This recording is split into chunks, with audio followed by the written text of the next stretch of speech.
Alors je suis parti, il était dedans, donc j'ai décidé, malgré les meilleures conditions, parce qu'un de mes oncles, qui me connaissait depuis ma naissance, qui était étudiant à Paris, qui venait passer ses vacances avec sa sœur, ma mère, il me connaissait très bien, et donc j'avais toutes les conditions pour vivre normalement à Paris, en France, et faire des études que j'avais manqué pas mal, puisque j'avais été aux classes des sixièmes.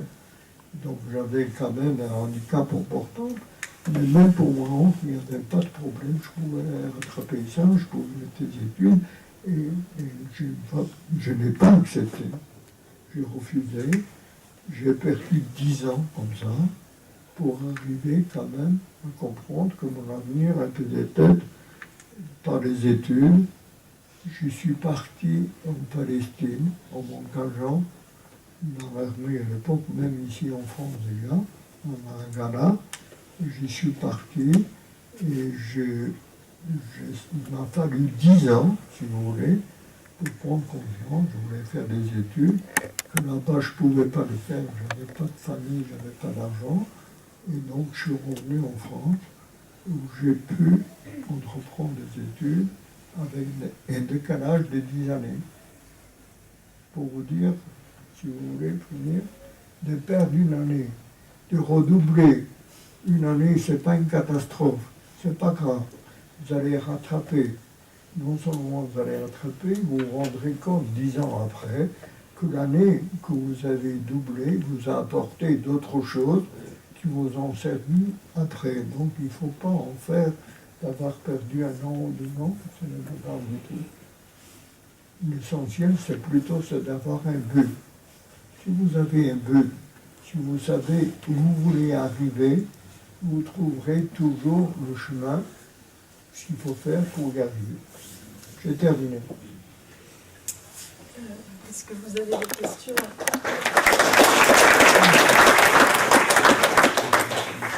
Est-ce que vous avez des questions, les uns ou les autres, à poser à M.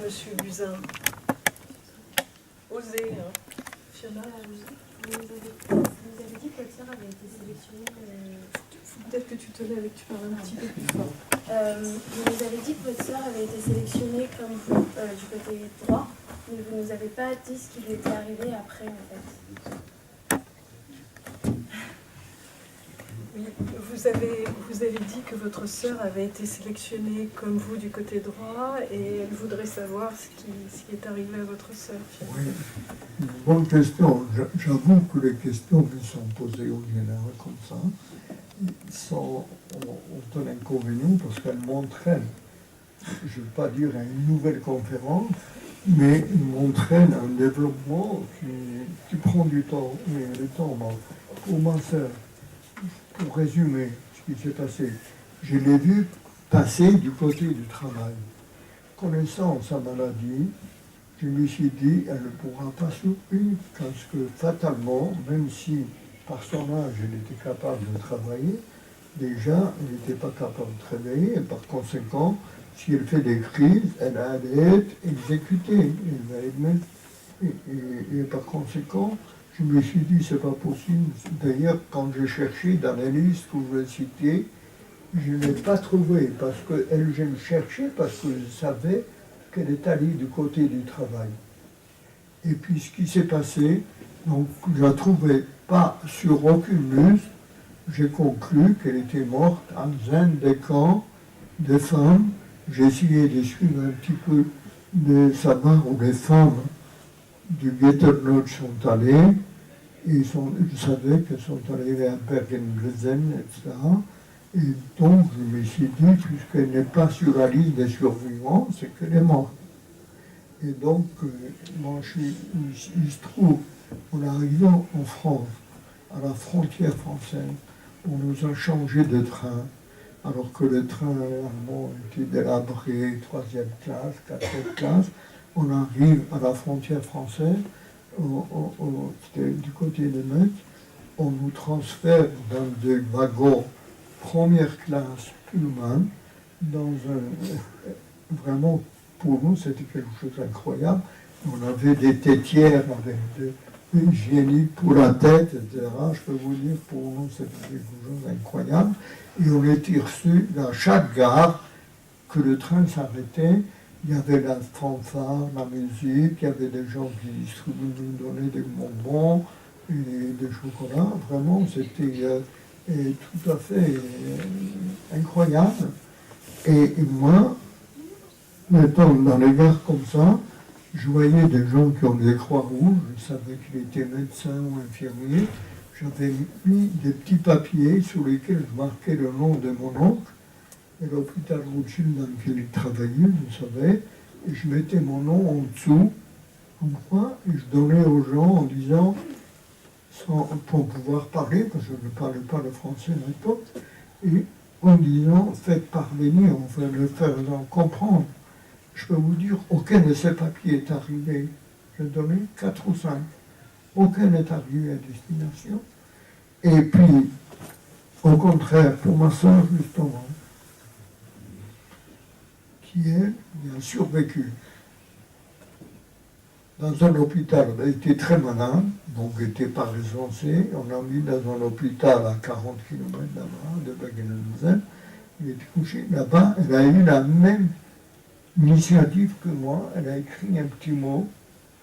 Elle a écrit carrément une lettre. Voilà, je suis vivante.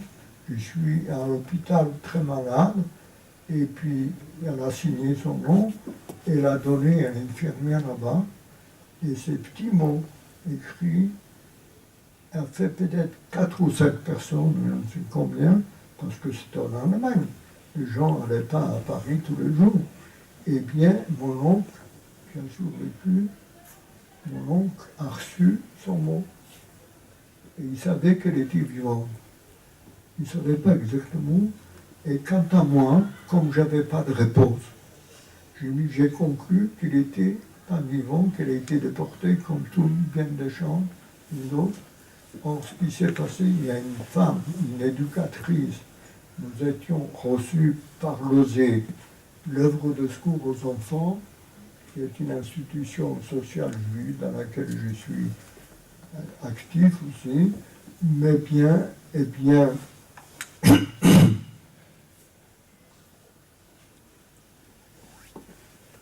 elle partait à Paris, nous étions à Écueil dans le Calvados, elle partait à Paris pour régler des choses.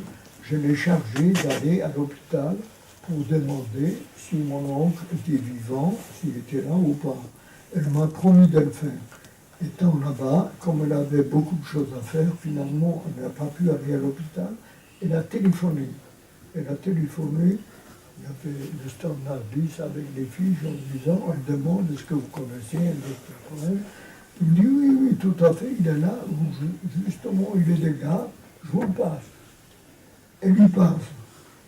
Et mon oncle prend le téléphone et lui dit écoutez, votre neveu, elle dit maintenant, qui est arrivé avec groupe d'adolescents, ici à Écueil, est vivant, il demande de vos nouvelles.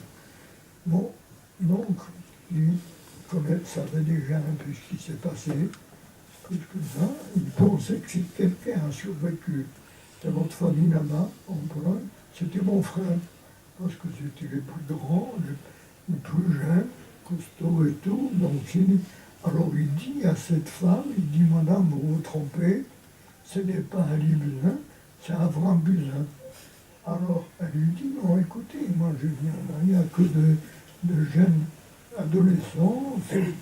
Alors, ils ont été tous les deux, et il faut dire, à tel point que cette femme a raccroché carrément, et mon oncle, j'étais tellement sûr que c'était mon frère, il s'est quand même posé la question, et si c'était vrai ce qu'elle disait, eh bien, il s'est mobilisé immédiatement, il a pris un confrère qui avait une voiture, que j'ai bien connu après d'ailleurs, et ils sont débarqués là-bas, avec lui nous étions, et il m'a retrouvé, et la première chose qu'il m'a appris, il me demande, est-ce que tu sais que ta sœur est vivante?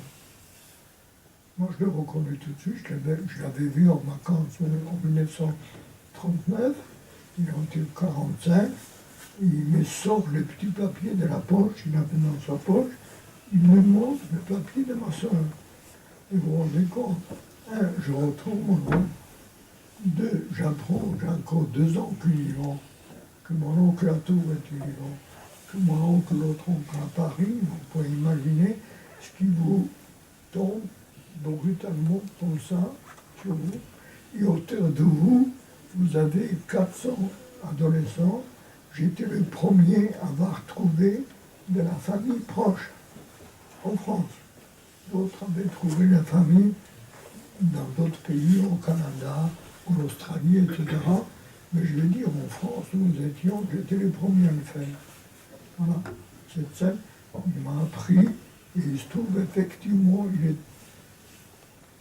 il est allé la chercher lui-même, en s'engageant à l'UNRWA pour une mission humanitaire, et il l'a retrouvé là-bas, à l'hôpital, et puis il a fait en sorte qu'elle vienne en France. Et au mois de septembre, octobre, elle est arrivée. Moi, je voulais partir tout de suite. Et j'ai attendu quand même son arrivée. Je lui ai demandé si elle voulait me suivre vaillamment. Elle n'a pas voulu, elle m'a dit qu'elle était trop fatiguée, trop malade. Elle ne voulait pas partir avec moi. Et là, comme en plus, très rapidement, elle a trouvé un homme dont la femme et les 2 enfants étaient déportés à Paris en 1942. Ils se sont mariés. Et donc, pour moi, c'était un soulagement qu'elle soit mariée. Il avait le double de son âge, d'ailleurs. Et puis, tout de même, ça m'a libéré pour partir.